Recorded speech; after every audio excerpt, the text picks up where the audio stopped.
तो बच्चे गड्ढे के अंदर डूबकर जाम बाक हो जाते हैं। नहाने गए सी बारिश की वजह तो पट्ठे वाले ने खड्डे मारे ने 25-25 फुट। बारिश की वजह तो उन्होंने पाँव फिसल गया तो थले गए ने तो उतना वापस आए नहीं। मेरे पीछे ये आप गड्ढा देख रहे हैं, इसके अंदर पानी मौजूद है। कैमरा मैन नज़दीक आकर आपको दिखाए कि ये जो गड्ढा है, इसके अंदर दो बच्चे जो हैं, कमसुन बच्चे, वो इसके अंदर बारिश आती है तो इसके अंदर नहाने के लिए आ जाते हैं। तो नहाते नहाते इस गड्ढे के अंदर ही वो डूब कर जाम बाक हो जाते हैं। अपनी जान की बाजी जो है वो हार जाते हैं। बच्चे नहाने गए सी बारिश की वजह तो अच्छा, नहाण वास्ते गए तो रास्ते 'च बच्चे गिर गए ने ते उन्होंने आख्या कि असीं इत्थों कपड़े धो लईए। पट्ठे वालियां ने खड्डे मारे ने 25-25 फुट, उत्ते पानी नाल भरे पए ने। उन्हां दी कोई सेफ्टी नहीं हैगी। वो बच्चिਆਂ ने विच छाल मार दित्ती है, लिहाजा वो बच्चे उत्थे डुब के, उन्हां बच्चिਆਂ ਨੂੰ पता नहीं ਚੱਲਿਆ, ਉਹ डुब के उत्थे फौत हो गए ने। ते साडी हुकूमत अगे गुजारिश है कि इन्हां ते सख्त कोई कार्रवाई की जाए तो इन्हों खड्डियां नूं बंद किया जाए।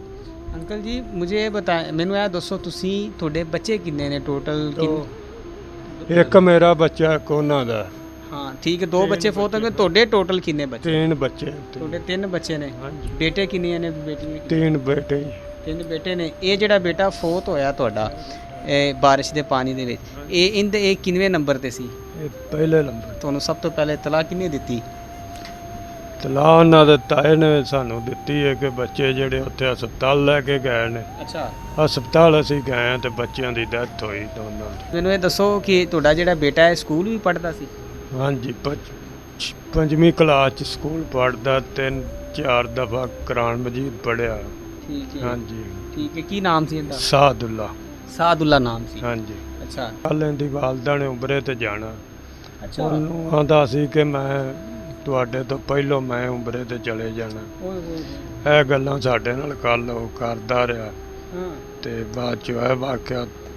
अच्छा, जो नाजरीन, मैं एक और आपको बताऊं कि ये उनके वालिद हैं, ये बता रहे हैं कि इनकी बेगम और उस जो बच्चा फोत हुआ है उसकी वालदा ने कल उम्रा की अदायगी के लिए जाना था। तो इनका जो बेटा फोत हुआ है वो कह रहा था कि अम्मी जी मैं आपसे पहले उम्रे पे जाऊंगा। ऐसे ही है? ऐसे ही। वालिद से तो बात नहीं हो रही। वो बच्चा आपका क्या लगता था? मेरा भतीजा जी। भतीजा सी? हाँ जी। ਭਤੀਜਿਆਂ ਨਾਲ ਚਾਚਿਆਂ ਦੇ ਬੜੇ ਲਾਡ ਹੁੰਦੇ ਨੇ। ਉਹ ਭਾਜੀ ਰਹਿੰਦਾ ਹੀ ਮੇਰੇ ਕੋਲ ਸੀ। ਹਾਂਜੀ, ਸੌਂਦਾ ਵੀ ਮੇਰੇ ਨਾਲ ਸੀ। 24 ਘੰਟੇ ਮੇਰੇ ਕੋਲ ਹੀ ਹੁੰਦਾ ਸੀ। ਜਦੋਂ ਵੀ ਇਹਨਾਂ ਕੋਲ ਘੱਟ ਹੁੰਦਾ ਸੀ, ਸਭ ਤੋਂ ਜ਼ਿਆਦਾ ਮੇਰੇ ਦੋਵੇਂ ਭਾਈ ਮੇਰੇ ਕੋਲ ਉੱਤੇ ਬਾਹਰ ਡੇਰੇ 'ਚ ਹੀ ਸੌਂਦੇ ਸਨ।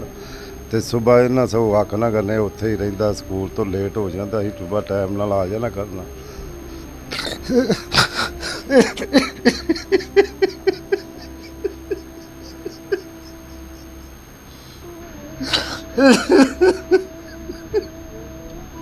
सब्र करो, अल्लाह ताला आपको सब्र दे जी। ये जो लम्हात हैं, मैं किस तरह इनसे बात करूं, मुझे खुद समझ नहीं आ रही कि वो नहाने क्यों गए थे उधर, क्या वजह बनी। ਡੇਰੇ ਤੇ ਬੈਠੇ ਸਨ, ਉੱਥੇ ਹੀ ਉਹਨਾਂ ਖਾਣਾ ਖਾਦਾ। ਉਹ ਆ ਰਹੇ ਨੇ ਘਰਾਂ ਨੂੰ ਵਾਪਸ ਆ ਰਹੇ ਨੇ।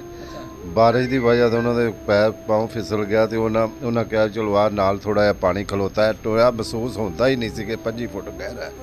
ਇਹਨਾਂ ਅੱਜ 21 ਤਰੀਕ ਵਾਲੇ ਦਿਨ ਟੋਇਆ ਮਾਰਿਆ ਤੇ ਉਹਦੇ ਵਿੱਚ ਉਹ ਬੱਚਿਆਂ ਨੇ ਛਾਲ ਮਾਰੀ ਵੀ ਚਲ ਨਿੱਕਾ ਨਿੱਕਾ ਪਾਣੀ। ਉਹਨਾਂ ਨੂੰ ਪਤਾ ਹੀ ਨਹੀਂ ਸੀ ਕਿ ਐਡਾ ਡੂੰਘਾ ਪਾਣੀ ਹੈ।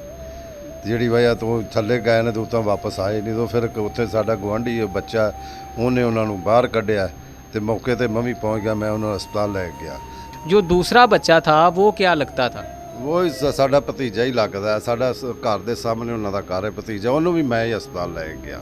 अच्छा, ਜਦੋਂ ਡੈਥ ਉਹਨਾਂ ਦੀ ਹੋ ਗਈ ਫਿਰ ਉਹਨਾਂ ਨੇ ਮੈਂ ਵਾਰਸਾਂ ਨੂੰ ਫੋਨ ਕੀਤਾ ਤੇ ਫਿਰ ਉਹ ਮੌਕੇ ਤੇ ਪਹੁੰਚੇ। उनके घर वाले अब क्या कहते हैं? ਭਾਜੀ ਉਹ ਵੀ ਪਰੇਸ਼ਾਨ ਨੇ। ਉਹ ਵੀ ਵਿਚਾਰੇ ਕਿ ਉਹਦੇ 2 ਬੇਟੇ ਸਨ ਤੇ 2 ਬੇਟੀਆਂ ਨੇ। ਤੇ ਇੱਕ ਬੇਟਾ ਫੌਤ ਤੇ ਇੱਕ ਬੇਟਾ ਰਹਿ ਗਿਆ ਉਹਦਾ। मेरे साथ इलाके मकीन मौजूद हैं, मौके पे ये मौजूद थे। इनसे बात करते हैं कि ये सारा मामला कैसे हुआ। ये सर मामला ऐसे हुआ कि बारिश आ रही थी तो 4-5 बच्चे यहाँ पर नहाने के लिए आए हैं। अच्छा। तो 2 बच्चे डूब गए हैं जो बड़े थे, 2 बच्चे छोटे थे तो वो इधर उधर भाग रहे थे हेल्प के लिए भी, इधर 2 बच्चे डूब गए हैं। हम सामने, ये सामने हमारा घर है, तो हम देख रहे थे, हम भाग कर आए हैं। जिस वक्त हमने वो 2 बच्चे निकाले हैं तो बिल्कुल वो ख़त्म हो गए थे। एक बड़ा बच्चा था, उसके थोड़ी बहुत ही सांसें चल रही थी, लेकिन रास्ते में वो भी जाँ बाक हो गया। अच्छा, मुझे बताएं कि डूबने की वजह क्या है? पानी तो थोड़ा थोड़ा नज़र आ रहा है इसके अंदर। नहीं जी, ये काफ़ी गहराई है इसकी, 10-15 फुट ये गहराई में है पानी। अच्छा, ये क्यों खोदा गया है गड्ढा? ये जी यहाँ पर ईंटें बनाते हैं कच्ची, तो अच्छा। बारिश की वजह से यहाँ पर पानी जमा हो गया था। अच्छा। तो ये जो भट्टा मालकान है, इन्होंने ये बनाया गड़ा कि जो ये ईंटों का पानी सारा इसमें जमा हो जाए, अच्छा इसलिए। अच्छा अच्छा, ठीक है जी। मुझे ये बताएं कि ये बच्चे इधर नहाने जब बारिश आई है, उन्होंने जब देखा है हम इधर नहा रहे हैं, इससे पहले भी बच्चे इधर नहाते थे कि ये पहली दफ़ा ये नहा रहे हैं? नहीं, अक्सर बारिश में बच्चे नहा नू लेते थे इधर, लेकिन ये उस वक्त ज़्यादा गहराई में नहीं होता था, ये 4-5 फुट का होता था।